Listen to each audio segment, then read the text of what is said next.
विद्यापीठला गेलो आम्ही, सगळे शिकाऊ राहते, सगळे शिकाऊ, अक्षरशः त्यांना रायटिंग सगळं दिसतं. ते तेव्हा आम्हाला गेले, 11व्या दिवशी आले. डॉक्टरांनी आम्हाला म्हणजे 25 दिवस होते तिथं आयसीयूमध्ये, पण एकही दिवस असं म्हणले नाही की ते बाहेर येतील. गॅरंटीने आम्ही सांगू शकत नाही.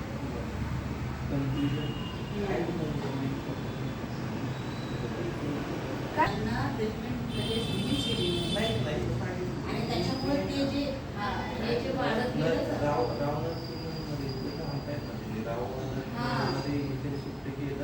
पण तिथे का नाही काय ट्रीटमेंट केली नाही, डायरेक्ट मग ते मध्ये पण सगळे त्यांना कारण का मी गेले नाही तो जो काळ गेला का ते सगळं त्याच्यामध्ये मग ते तुम्हाला अशा वेळेला जर एखाद्या काय वेळेला त्याला हलवलं पाहिजे लगेच पण कसं ह्या केसमध्ये ना ते बोलू शकतात, ते चालू शकतात. याचा अर्थ काय झाला की ते चांगले आहेत. म्हणजे ज्या पद्धतीने हे आता रिपोर्ट आहे ना तुमचा, समजते ना मी बोलते ते, समजतंय ना. म्हणजे कंडिशन चांगली आहे त्यांची. रिपोर्ट दिसतोय असं की त्यांच्या ब्रेनच्या पृष्ठ पार्टला इंजुरी झालेली आहे, पण ते चालत आलेले आहे. 7 महिन्यामध्ये म्हणजे पुन्हा काढायचं ते पण त्याचं तेवढं चांगलं. गटातून त्यांचे ब्लॉकेज चालू झाले होते. मग ते कराडला गेलो आम्ही, शिंदे म्हणून हॉस्पिटल आहे, तिथं जाऊन ते बरं झाले 3 इंजेक्शनमध्ये. तिथं पण 14 इंजेक्शनचा कोर्स घ्यायचा, 3 ते 4 इंजेक्शनमध्ये कव्हर झाले. त्यांना त्याच्या आधी कमल नसीम म्हणून मार्केट ॲडमिट केलं होतं 10 दिवस. 10 दिवसाचा 70,000 बिल झाला. दुसऱ्या सिटीच्या 2 पिढ्यांना 2 दिवसांनी परत चालू झाली प्रॉब्लेम. आणि इथं 1400 रुपये प्रमाण झाला. 800 रुपये ते इंजेक्शन द्यायचं भाडं, आता 1400. त्याच्यामुळे तो पण तो जो तिथंच झालेला इंजुरी आहे ना, त्याच्यामुळे तो भाग सगळा त्यांचा पण तेव्हा नुकती सुरुवात होती, 2 फुटं काळी पडली होती फक्त. त्यावेळेस पण आपण पटकन हजर केली म्हणून ते मग कंटिन्यू का नाही केलं?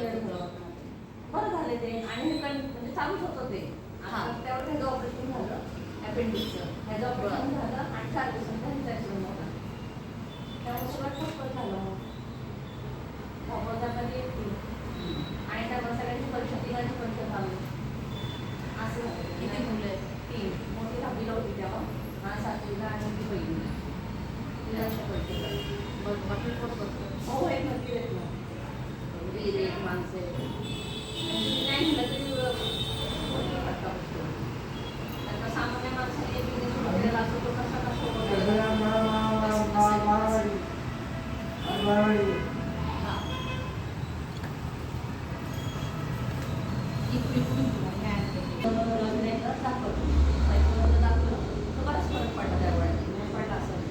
शांतच झाले.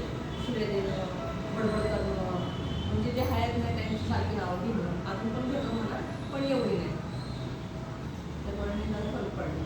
चिडचिड पण गेली त्यांची, मारणं पण झालं. आणि स्वभाव मूळ कसा आहे त्यांचा? खूप रागी, खूप रागी. म्हणजे खानदान मुलं तर तसं सगळेच रागी. आता चालू केलं जस्ट नाही, हे आता 2 महिने होत आले मला. आता 1 महिने पलटलं बोलवतात ना, दर महिन्याला पुन्हा तेच चालू केलं. ते काय होतं, चालता फिरता माणूस जर असं जागेवरती बसताना त्याला ते सहन होत नाही. म्हणजे माझ्या वडिलांची सेम अशी सिच्युएशन झालेली. ते खूप चिडचिडे होऊन जातात. कारण कसं त्यांना असं जागेवरती बसायची सवय नसते ना, त्याच्यामुळे ते चिडचिडेपणा होऊन जातो. हे थोडे दिवस ठेवावे लागणार आहे. हां, तेच ते डॉक्टर तेच म्हणते 2-3 महिने ठेवा चालू, मग मी सांगतो. कालच जाऊन आले मी, काल परवा. वय काय आता रनिंग त्यांचं? आता त्यांचं 43.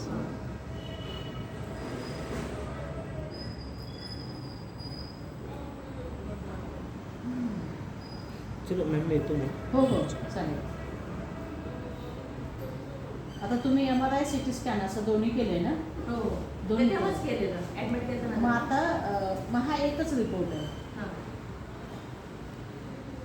म्हणजे दोन्ही फेकून